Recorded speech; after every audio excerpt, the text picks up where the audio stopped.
आता रात्रीची वाजली 10:30 मी खूप झोप येते, खूप जास्त झोप येते. काय झालं माहिती आहे का? रेग्युलरली नाईट शिफ्ट करते आणि अचानकमध्ये माझ्या लीडने मला डे शिफ्ट केली. 10:30 ते 7:30 वर्किंग अवर्समध्ये मला काम करायचं होतं. तर त्या शिफ्टमध्ये माझी फार वाट लागली. झोप पण येत नाही, काम कमी होतं कारण की अमेरिकेचं प्रोजेक्ट असल्यामुळे प्राईम शिफ्टमध्ये म्हणजे 6:30 संध्याकाळच्या 6:30 नंतर 3:30पर्यंत हा जो टाईम स्पॅन आहे त्यामध्ये जास्त काम असतं आणि आपल्याकडे डे शिफ्ट म्हणजे त्यांच्याकडे नाईट.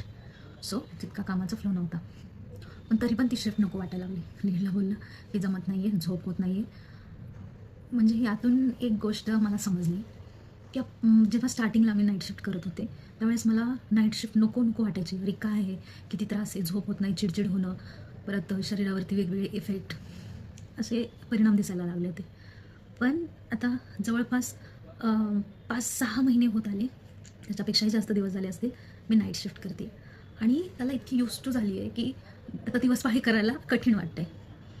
म्हणजे कोणतीही गोष्ट आपण स्टार्टिंगला ज्यावेळेस करतो तेव्हा ते खूप कठीण वाटते. अरे हे काय आहे, असं काय आहे, तसं काय. पण त्याला टाईम दिला, त्या गोष्टीसोबत आपण ॲडजस्ट होत गेलो की आपोआपच ती गोष्ट आपल्याला कम्फर्टेबल वाटते आणि जी आपल्याला अगोदर कम्फर्टेबल वाटत असायची गोष्ट ती आपल्याला कठीण वाटते. म्हणजे आयुष्यामध्ये कोणतीही गोष्ट कठीण किंवा सोपी असं नसतं. तिला आपण किती तिचा सराव करतो, किती त्या गोष्टीला आत्मसात करतो, त्यातून या गोष्टी ठरत असतात. सो तुम्हाला काही शिकायचं असेल किंवा काही करायचं असेल त्या गोष्टीसोबत जास्तीत जास्त टाईम स्पेंड करा. आपोआपच तुम्हाला ती गोष्ट येऊन जाणार आणि तुम्ही त्याच्यामध्ये कॉन्फिडंट आणि खूप जास्त कम्फर्टेबल होऊन जाल.